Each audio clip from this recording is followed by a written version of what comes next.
Morocco. In the summer, the mercury can climb well into the 40s here. There's dust to go with the heat, and that does brutal things to cars. The locals in the towns that stud the mountains and desert here don't have money to blow on new cars, so they'll run old ones until their wheels fall off, then just fix them when they do. These are the cars that time forgot, but there are some newer ones, and they're almost exclusively Dacias. Much of that is down to history. Morocco is a former French colony, and Dacia owner Renault has had a presence here for decades. Now Dacia does as well, with not one but two factories. In fact, Dacia has a massive 28.4% market share here. No frills, you see. Turns out that this is an approach that's also hit the spot in austerity Britain, where the Duster in particular has proven hugely popular. Since 2010 and across 2 generations, Dacia has sold more than 100,000 Dusters in the UK to budget-conscious, badge-agnostic buyers. Full confession, I'm one of them. And almost all of these cars will have been private sales.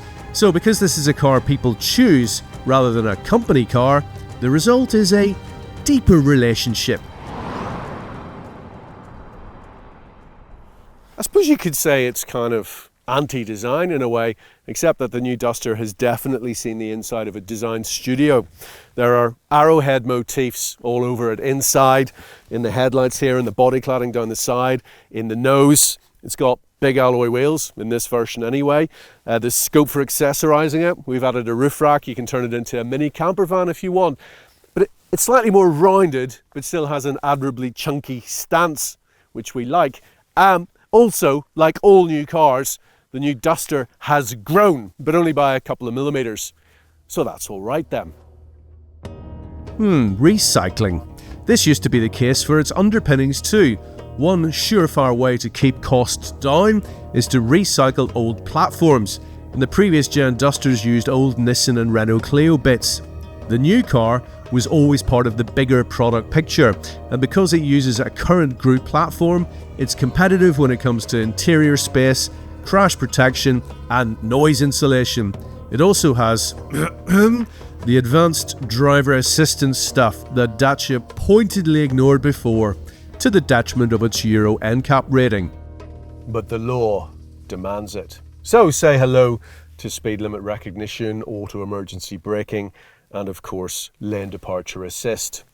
And then say goodbye to it, because all this stuff drives me absolutely crazy. Fortunately, it's really easy to turn it all off in the new Duster. In fact, you can personalise your own settings by this little button here, My Perso. It's a shortcut I really appreciate. The interior really is a major upgrade. The steering wheel isn't actually quite round, but it feels good. Somewhat worryingly, for those of us who are Dacia purists, there's a digital screen for the main instruments. Works fine. Weirdly, the rev counter is linear, like you would get in an early 70s Vauxhall Viva. And then Dacia have seen fit to introduce a central touchscreen. It's a little bit laggy, and I personally could live without it. I'm quite happy to have a car where you just dock your phone. I mean, that's all we really use, isn't it? I mean, when was the last time you used the satellite navigation built into a car? And here's an interesting thing. The new Bugatti Tourbillon, which costs £3.2 million plus local taxes, so let's round it up to about 4 million. That doesn't actually have a central screen. They've got rid of it. It only slides into view when you really need it. So like people who spend 4 million quid in a car, all they want to do is plug their phone in as well. Has to be said though, the interior materials on the Tourbillon are slightly higher quality than they are in here. I mean, that's pretty hard plastic, but the genius of it is you can't really tell by looking at it. So unless you're a dashboard fetishist who likes squidging to see if it's soft feel, this is perfectly good. Climate control. In the old Duster, it's done by rotary knobs. For some reason in this one, there's a little panel of switches here. Personally, I prefer old dials, but these work perfectly well. It's worth pointing out that this is the top spec one, so we've got kind of copper elements here in the air vents, and this coloured panel here and down here. Storage space, actually, for a car of this kind, this could be bigger. Down here, this is where I chuck the key. Must admit, This is a kind of group Renault thing, the old kind of credit card key. I really hate these. I'd far rather have a normal key, and the old Duster has a normal key, but I guess they think this is high tech. Little knob here for your 4x4 settings, and it's worth pointing out that this thing is really very capable off-road. We arrived where we are sitting right now across that, and it's a bit more gnarly than it looks, let me tell you. The other thing I really want to big up are the seats. This is some kind of recycled fabric. It's breathable, which is good, because at times on our journey the last couple of days, it has been touching, I think 50 degrees was the hottest we saw yesterday, but it's been well into the 40s a lot of the time. And we've also done a lot of driving, a lot of kilometres, without any backache. My shoulder's sore, but that's a completely separate thing. Overall, I think the interior on this car is a major win. Comfy, usable, fit for purpose. A bit like me.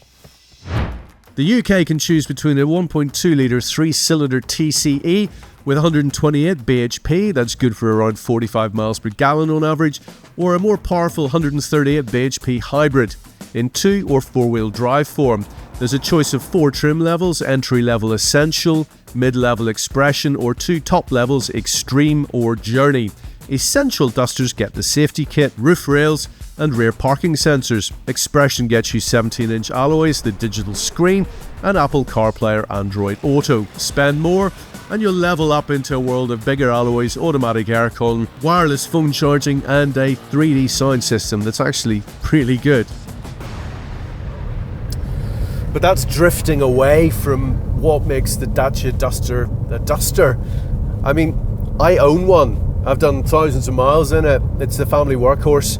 It's refreshingly simple to live with, to drive, and to operate. That said, this version is better to drive. It handles surprisingly well. The chassis, obviously, the platform is the latest version, so the dynamics are much improved. It steers, not with any great amount of feedback, but it's linear enough, accurate enough. There's a little bit of wind noise off the mirrors, but at sort of motorway speeds, there's no real noise, which is amazing because it's a 1.2 litre 3-cylinder engine. Actually, 3-cylinder engines are pretty characterful. I like 3-pod engines, about 128 brake horsepower, which is more than enough.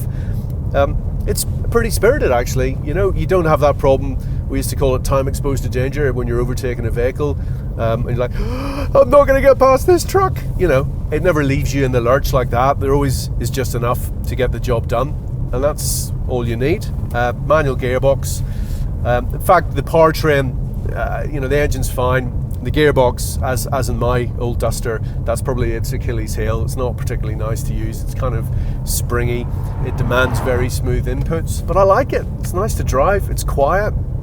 It's you know, you wouldn't know there was a tiddly little 3-pot engine up in front there, and it pulls away nicely even in 6th gear. It's absolutely fine. I mean, fine's a crappy vanilla word, isn't it? But it's more than fine. It's really quite good. In fact, it's really, really good, given that the entry-level version of this car is still sub 20 grand.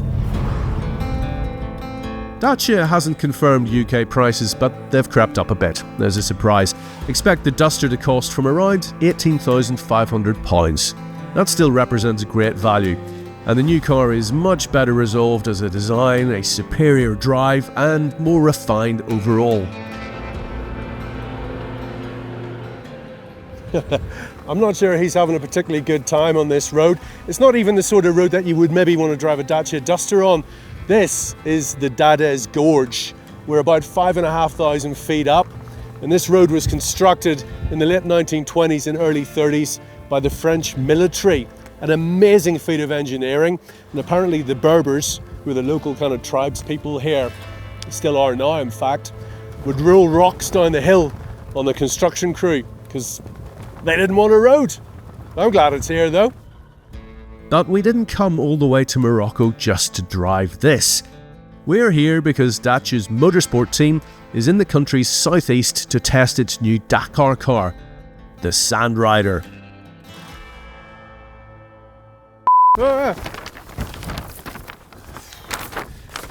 It's not a good idea to unfold a large map in a wind.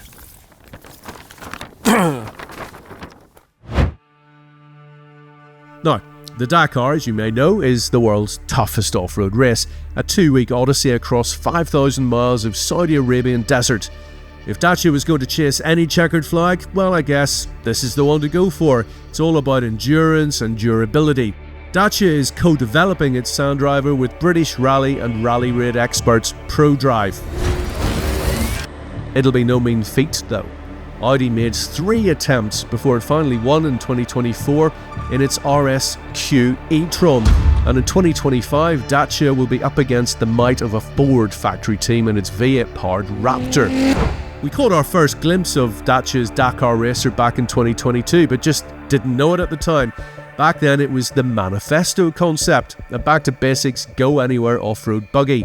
There were no doors, no windscreen, and the dashboard was made of cork, but it helped legitimise Dacia's pursuit of the outdoor enthusiasts market. It's not all lifestyle marketing fluff though. You can get an extreme spec on its models, while there's even a sleep pack that consists of a mattress that folds out of a box in the boot of a jogger or duster to let you snooze the night away wherever you've ended up. Dacia's 2-ton Sandrider Dakar car has no such creature comforts though, but it does at least now have doors and a windscreen. It's powered by a 3-litre twin-turbo V6, good for 360 bhp. It's obviously 4-wheel drive, and there's a 6-speed sequential gearbox. Note, it also runs on Aramco synthetic fuel, more sustainability. The testing regime in the Moroccan desert aims to simulate what the team will face in Dakar next January, and the terrain is similar. It's also hot. Very hot, pushing 50 degrees C in fact, unrelenting and harsh, and it's called the Sandrider for good reason. This car will run in the ultimate T1 Plus category, but the devil here is in the detail. The spare wheel is uncovered to speed up a change after the inevitable puncture, and a magnetic plate built into the Sandrider's bodywork prevents the bolts getting lost in the sand during tire changes. The crew can access onboard tools quickly without needing to open a box. And that driver lineup is stellar. 5 times Dakar winner Nasser Al Attiyah will drive one Sandrider, 9 times World Rally champion Sebastian Loeb another, and Spanish off-road sensation Cristina Gutierrez will pilot the third. That's her driving the Sandrider as we flew overhead in the medical helicopter. Meanwhile, back on terra firma. How has the new Duster stacked up after 750 frantic miles in the heat and dust? Fitness for purpose has always been one of the key criteria when it comes to assessing a new car. It's also something that's been eclipsed by the rise of touchscreens, connectivity and apps, all that stuff. The Dacia Duster has always been desirable because it's good at what it does, as well as being good value. The new model doubles down on that.